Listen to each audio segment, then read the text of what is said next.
What's up, guys? This is Mike, and I'm here with my boy George and his dad Jorge Sr. And first of all, I want to thank my boy Sergio Acosta for letting us shoot here inside the beautiful Escuelas on 306 Austin Street. So if you guys are ever in the area, beautiful bar, beautiful drinks. And today we're here because I wanted to bring my boy and his dad on because we're going to be talking about mezcal today. We have two different kinds, Praeriam y Chingaquedito. You can take that translation for what it is. And they're two really amazing mezcals. I got to try them earlier. And I really wanted to kind of bring them on. I've known George since 2006, 2007. We met back in high school and back in our crazy days, man. We used to party and get crazy. But now we're all grown, man. We got families and we're doing some great things with our lives. And I always want to commend him, man. We disconnected for a long time and we reconnected, and I saw he was doing amazing things. He's got an Airbnb in Canyon Lake. Now he's into the mezcal. You know, he's doing great things, man. So I always want to show support to all my friends and what they're doing with their lives. So we have George and we have Jorge, and we also have his brother who's not here with us today. Steve Sines is also part of this movement that we're trying to do. And really what we're looking to do is bring awareness to the mezcal community and just kind of put some light on that, right? Everybody always, you know, tequila, whiskey, you got your usual brands there, but today we're going to talk a little bit about mezcal, where it comes from, origins, and just how it's made, why this, why not tequila, why not whiskey, like I said, and just kind of go with the flow, man. And I'm excited to share their story and shed some light on that, so stay tuned for that. Guys, so we're ready to talk about this. Jorge, quiero primeramente darte las gracias por tomar tu tiempo de venir aquí.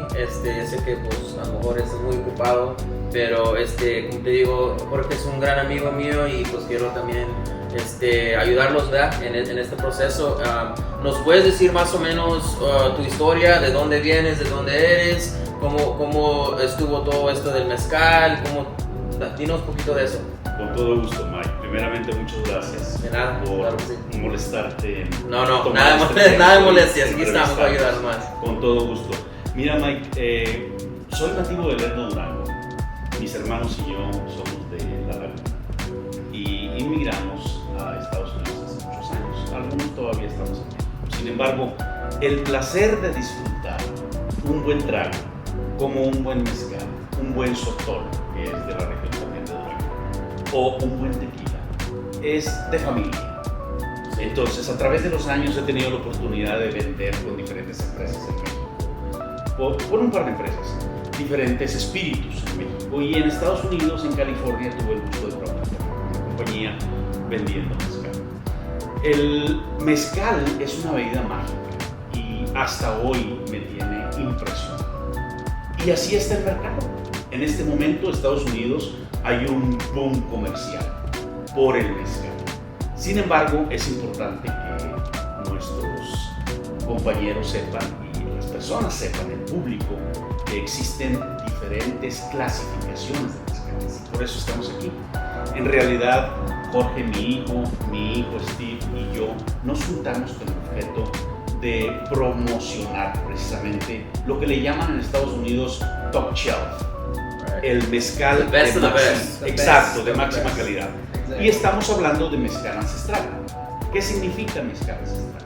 Precisamente es una clasificación de mezcal, una clasificación formal en la que requiere un proceso muy establecido, muy firme, en la que las piñas del agave se cocen bajo tierra, los jugos del agave cocido se extraen a mano y posteriormente se destila en barro, por lo menos 2 o 3 veces. Este destilado en barro es precisamente el secreto de la ricura y precisamente lo más sabroso de un mezcal está en su sabor cuando es ancestral. Obviamente hay otros mezcales que pueden clasificarse como comerciales y que normalmente tienen un contenido de alcohol bajo, 40%. También hay mezcales muy ricos en muchas regiones de Oaxaca y otros estados de la República Mexicana que es considerado o clasificado como mezcal artesanal. Se destila en cobre en lugar de barro y también se extraen los jugos con tajona, que es una rueda de piedra jalada por un caballo para extraer esos jugos. ¿Y ahorita todavía hacen ese mismo proceso con el animal, estirando la rueda y todo? Sí, totalmente a mano. Incluso muchos maestros mezcaleros ni siquiera usan luz eléctrica o artefactos electrónicos para producir un buen mezcal como el artesanal o el ancestral. En En este caso tenemos Praedium y tenemos Chingaquedito.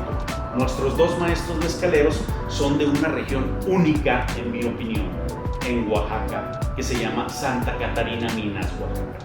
Tanto el maestro mezcalero Moisés Martínez como Besa Arellanes son excepcionalmente bien conocidos y muy respetados, no solamente en el pueblo de Santa Catarina Minas, sino en todo el estado, gran parte de la República, y ahora ya establecieron su prestigio aquí en los Estados Unidos. Muy bien, muy bien. So to catch everybody up, you know, Jorge started his journey selling different types of spirits and everything like that. So he came across this. This is from Oaxaca. So what we have in front of us is some top shelf stuff, man, the good stuff, right? So he's gonna go into the process, how it's made, and things like that. And George can elaborate. I'm sure his dad's had him studied up on this stuff too, man. So he's gonna take the wheel on that. But basically that's what we have, guys. We have two different type of mezcals. They're all original. They're all top shelf. They're made just from the ground up type of deal. And we're excited, man. We're gonna talk a little bit more about that. So can you kind of elaborate a little bit on what your dad said? Yeah, no, of course. So again, thanks for having us, man. We appreciate bro. it. You already know. This is an awesome place, so make sure you come check out Espuelas. But yeah, Mezcal Ancestral, I mean, that's what we're bringing to the States, man. Mezcal, like my dad said, there's 3 different types of categories for it in the States right now, and we're bringing the top shelf. So we're bringing Mezcal Ancestral, which is handcrafted. It's all made by hand, and it's distilled 2 to 3 times in what they call clay pots, right? So the taste is very unique. The flavor is very unique, and obviously with it being handcrafted, it's a skill that not a lot of maestro mezcaleros have, right?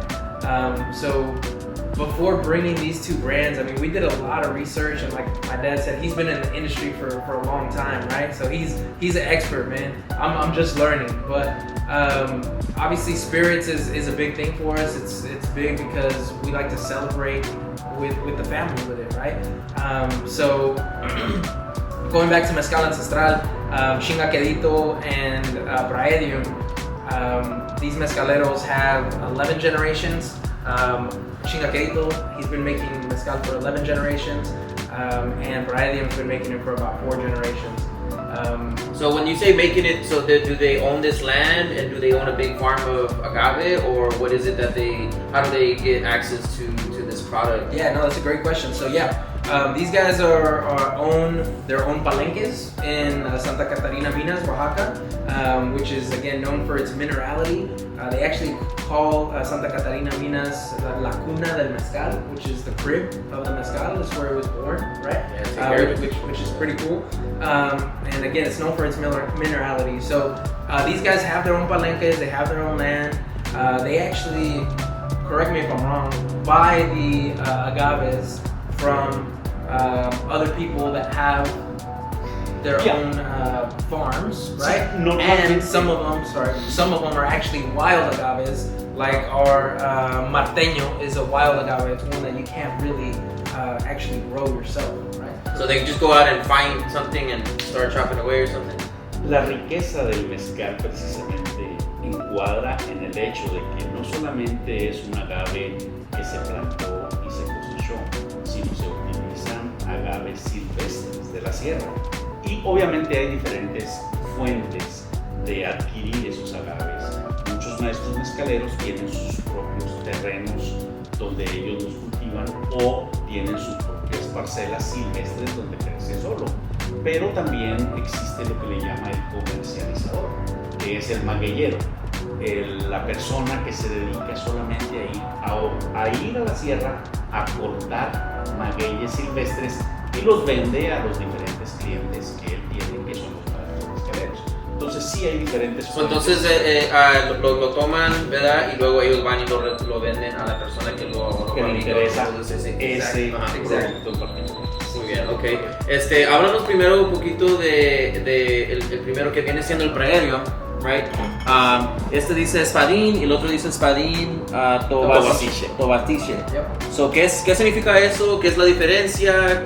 Habla un poquito de eso. Sí, existen en América aproximadamente 260 especies diferentes de agaves o magueyes o plantas, que es lo mismo, según estadísticas de la Universidad Nacional Autónoma de México, que son los expertos. So we have about 260 different types of plants, agaves and things like that in the States, yeah. Sin embargo, México tiene aproximadamente 160 diferentes agaves en toda la República Mexicana. El estado de Oaxaca, que ha sido tradicionalmente conocido como el que ha producido los mejores mezcales a través de los años, hasta recientemente que se ampliaron los estados gracias a la Secretaría de Economía, que amplió la producción de agaves a otros estados, pero dentro del estado de Oaxaca existen 37 a 40 diferentes especies y de todos puedes hacer un delicioso mezcal, pero el más común es el espadín. ¿Por qué? Porque es el más joven. El espadín requiere solamente 6 a 8 años de madurez para poder ser cortado después de estar maduro, después de echar su primera flor, cortarlo y producir mezcal. Hay otros agaves que requieren 14 años, como el marteño, como el tepestate, que requiere 20 a 30 años para madurar. Entonces, tobasiche, 14 años. Dependiendo de la madurez del agave, vas a tener un diferente sabor, diferente mineralidad, diferente dulzura, azúcar, etc. So to recap on that, guys, so Mexico is known to have about 160 different types of species on that. The espadín is like the most common just because it's the youngest. It only takes about 6 to 8 years. Oaxaca has about 37 to 40 different types of agaves and things like that. And Oaxaca is kind of known for kind of making the best of the best, right? So that's kind of why we're focusing on that region. And these particular ones, like we talked about, the espadín being the youngest ones. So this is the espadín right here, and then we have another different type right here too. So, bueno, okay, so está bien. Entonces, de ahí, ¿cómo se introducen estos dos? ¿Qué es la diferencia? Háblanos un poquito de eso también. Sí, hicimos una búsqueda intensa a través de 2 años y afortunadamente llegamos a esta región de Santa Catarina, Minas, que intencionalmente fuimos para eso, y encontramos a estos 2 maestros mezcaleros que, además de ser primos, son compadres. Entonces, cuando probamos un mezcal, ya habíamos probado muchísimos, y esto fue una excepción que a los 3, tanto a mí, Steve, como a Jorge, como a mí, nos satisfizo enteramente. Entonces ustedes tres fueron a probar todos diferentes regiones. When we met these guys, we were all there in Oaxaca together, and we just kind of happened to stumble upon them. Ya didn't record that? We have some videos, we have some pictures and stuff, but like my dad was saying, it was a 2-year process to find the right product, man. Because we knew what we wanted to bring. We wanted to bring the story of Mezcal Ancestral to the States, right? Because I don't know if you mentioned it earlier, but there's only a few brands that bring Mezcal Ancestral to the States, right? And we have 2 of them, right? So, and I think the important thing about that, guys, is that, you know, it's like we were having a conversation before we started, but he was talking about how there's different types. Obviously, there's a bunch of mezcales here, but they're all, commercial, like they're all, made out of some factory or something like that. But what they're talking about is they spent 2 years really researching and finding, like, man, they're going to the farms, they're going to where they make it from, and they basically pulled out these 2 types that were their favorites. So I think that alone is special, man, to take time to go on a search for the best one and try to, bring that brand over here. I mean, I think just that alone is pretty wild, But that's cool, man. That's a cool story there. So, I'm sorry, they were talking also about how they were buddies, right? Like they're neighbors, or they live in the same area. So that's also pretty cool, man. Making the same type of drink with your friends. I mean, so I think the story itself kind of sells itself there. But ¿y qué es lo que cuando fuiste para allá, qué es lo que te dijo? No, sabes que este es, a pesar del como sabe y todo eso. Yo creo que las segundas notas, el aroma y el sabor, esos 3 reúnen los requisitos para la satisfacción, los 3 juntos. Y obviamente la concentración de alcohol. Si hablas de un mezcal comercial, normalmente tiene bajos niveles de alcohol. Si hablas de un mezcal ancestral, siempre es alcohol más alto. Y obviamente, entre más alcohol, cuando es puro, como el mezcal ancestral, más chilaquedito y el praedium, el aroma es lo primero que te convence. Sí. Y lo segundo que te convence es su sabor. Y lo tercero que te convence son las segundas notas que vienen después de aire y del primer y segundo trago. And that would be like an aftertaste, right? Right. Absolutely. Exactly. So, Exactly. so if you break it down, guys, really, it's really when you're talking about drinks, and I mean, I've got schooled on this because I'm just a straight up Crown and Coke guy, whiskey, nothing too crazy. I don't even do tequila. I'll take a shot, but that's about it. But I think this is special because you talk about the taste, and then how it feels going down, what the second drink feels like, what the aftertaste, what the smell is, and you kind of start really differentiating what it is that you like, and I think that's pretty cool, man. So I'm excited to try it again in camera and everything and prepare a drink. Okay, so háblanos poquito de lo que ibas a decir más de cómo se siente todo ya cuando lo tomas y qué más importante es del trago. Sí, con el objeto de degustar al máximo un buen mezcal, es recomendado que el primer traguito o el primer sip, como le llaman aquí en Estados Unidos, o besito, que le llamamos en México, debe ser para mojar tu lengua y empaparla del alcohol para que penetre en tu lengua. El segundo traguito, que se recomienda que se tome 3 o 4 minutos después del primero, es para degustarlo igual que el primero, pero al momento que vas tomándolo y que va bajando por tu esófago, es el momento de tomar aire, respirar profundo y entonces dejar salir ese aire despacio por tu boca y nariz. En ese momento es precisamente por lo que se le llama segundas notas. El aire expulsa de tu esófago el primer y el segundo trago, trayéndote notas muy agradables de lo que está hecho el mezcal. En este caso, notas minerales, notas del tipo de mezcal, puede ser dulce, puede ser aflorado, puede ser verde, puede ser, etc. Hay infinidad de sabores como infinidad de paladares. Tu mejor juez está aquí. Yo te puedo decir 1000 cosas, pero cuando lo disfrutes y sientas el placer de un agave natural con alcohol 100% de agave bajar por tu garganta en forma tan suave como seda, a pesar de que estás hablando de un mezcal de 51 grados, es ahí donde tú solo quedas convencido de que tienes un mezcal de excelencia. So to touch on that, guys, what he's talking about is, this is kind of like a step-by-step type of drink that you do, right? You put it in your mouth, you kind of let it sit around in your tongue, you kiss it a little bit is what they call it, and then you kind of just let that saturate your tongue, and then it goes down, you feel it there, and then you kind of see what that does at the aftertaste, like what you feel. Different types of plants have different flavors, sweet, savory type of deal. So that's pretty cool, man. I like that. That's so. Here we are thinking that you just gotta drink as fast as you can to get wasted, but the reality is that you have to enjoy the drink, right? You have to drink it a certain way, and like what he was saying was that what I think is cool is it's about you, right? About your taste buds and how you like it, the temperature, and things like that.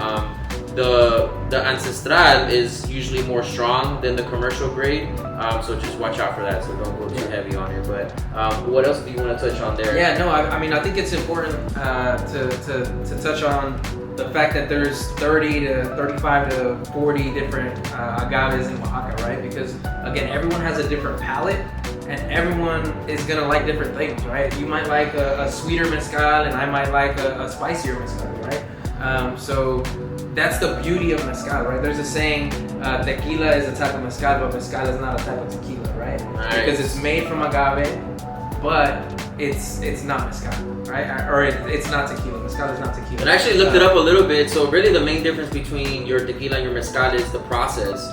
It's a little bit more of the process and how it's made, how it's cured, and over time. So I think the most important thing is all tequila is made from blue agave, right?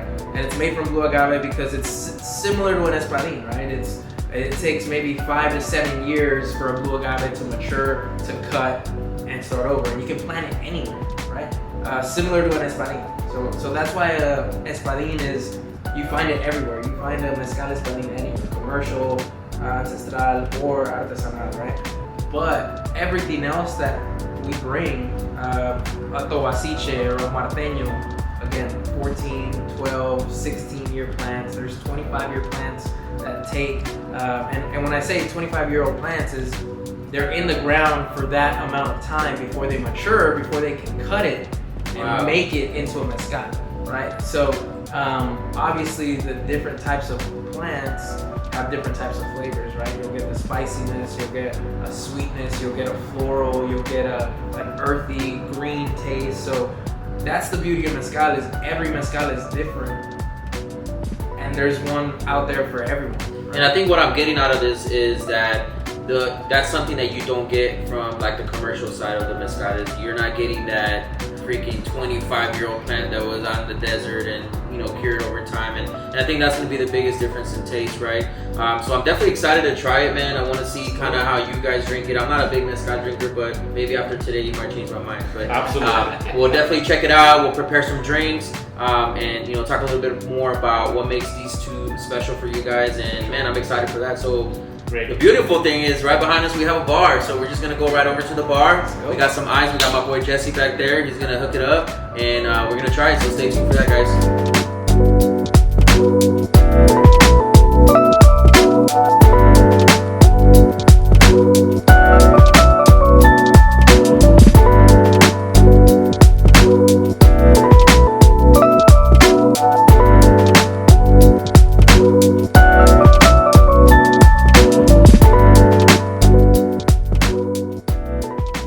So we made it to the bar. We had Jesse hook us up with some drinks. We got one right here that's made with the espadín. This is just a margarita. And then I got the pechuga right here. And then they got a couple other ones right there. So we're actually gonna learn how to do this because I don't know how to do this. I came in earlier and they offered me some and I just took a shot. And according to our lesson today, that's not exactly how we do it. So we're gonna learn how to drink mezcal the right way. And I'm gonna let Jorge take over and let's go. Gracias. Vamos a degustar un delicioso mezcal triplemente destilado de pechuga de pollo criollo, gallina criolla, que es pechugona y tiene 8 ingredientes. Vamos a degustar primero en nariz. Huele delicioso. Y luego vamos a degustar en paladar. Un besito en labios y lengua. Salud.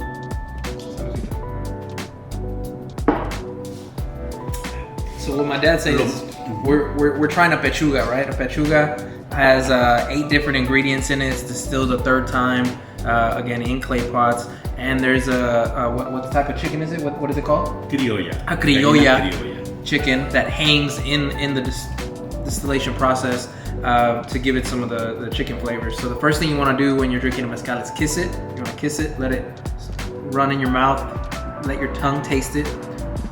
Take a little kiss, right? Step 1. So what I noticed there was when I took the first sip, it was just kind of like a real tingly feeling. I guess it's like what they're saying, right? Your tongue and your taste buds have to get used to it. So after that, we're gonna go with step number 2 and finish it off there. So el segundo paso es precisamente tomar otro traguito o otro besito, little sip, y lo ponemos en labios, lengua, y luego lo pasamos al esófago. Y cuando esto sucede, cuando va bajando, tenemos que tomar mucho aire y sacar el aire muy suavecito para obtener las segundas notas del primer trago y del segundo trago, exhalando el aire. Salud. Salud. Oh, my third one, man.